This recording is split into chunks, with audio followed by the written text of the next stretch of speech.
দূর প্রবাসী সকল প্রবাসী ভাই বোনদের জানাই ঈদ মোবারক। আসসালামু আলাইকুম। সকল প্রবাসী ভাই বোনদের সারাটা বছরই তো কাজ করে, কিন্তু ঈদ আসলেও কাজ করতে হয়। তাদের মনটা ভীষণ খারাপ থাকে যে এক তো প্রিয়জন ছেড়ে ঈদ করতে হয়, দ্বিতীয় নম্বর ঈদ কী জিনিস বাহিরের দেশে বোঝাই যায় না।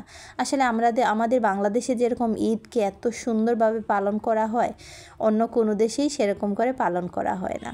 তো এই তো আলহামদুলিল্লাহ, আজকে নতুন একটা ভিডিও নিয়ে হাজির হয়ে গেলাম। ঈদের আগের দিন কী করলাম কী না করলাম সবই আপনাদের সাথে শেয়ার করব।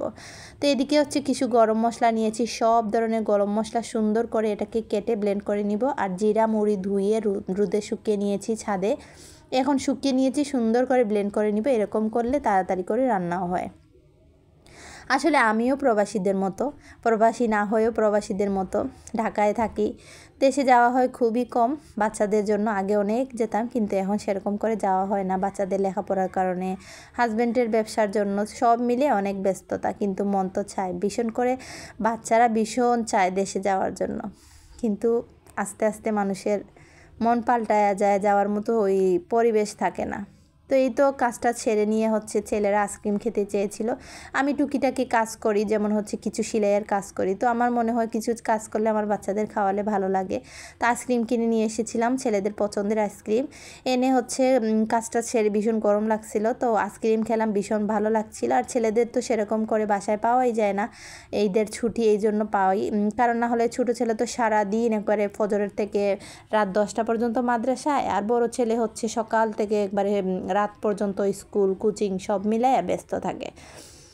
তো এদিকে হচ্ছে কাছাকাছি একটা মাঠ বসেছিল, গরুর হাট। ছেলেরা আবদার করেছে বাবার কাছে যে বাবা গরু দেখতে যাব। তো ঢাকা শহরে সেরকম গরু কই পাবেন, তো এই জন্য হচ্ছে কাছাকাছি একটা মাঠ ছিল, ওইখানে ওর বাবা নিয়ে গেল, ওরা দেখছে। আমার আসলে ভীষণ ভয় লাগে গরু, আমি অবশ্য যাই নাই, আমার ভালো লাগে না। আসলে হাট মানেই ছেলেরা, আমার কাছে যেটা মনে হয় মেয়েরা এখানে গিয়ে কী করবে। তো হচ্ছে গিয়ে এখানে গিয়ে সুন্দর সুন্দর গরু, মাশাআল্লাহ ভিডিওতে যেটা দেখলাম অনেক ভালো লাগলো। তো সবার কাছে অনুরোধ রইল, আমাদের বাংলাদেশের গরুর উপরে সবাই কিনবেন। তারপরে হচ্ছে বাংলাদেশের গরু কিন্তু দেশি গরু যেটা অনেক টেস্টি হয়।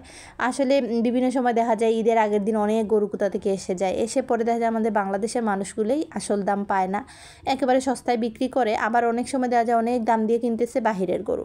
আমাদের দেশের মানুষ যে গরুগুলি লালন পালন করে, কত খরচ এই গরু লালন পালন করতে একমাত্র খামারিরাই জানে। তো মাশাআল্লাহ, আল্লাহ যেন পৃথিবীর সকল মুসলিমের কুরবানি কবুল করেন।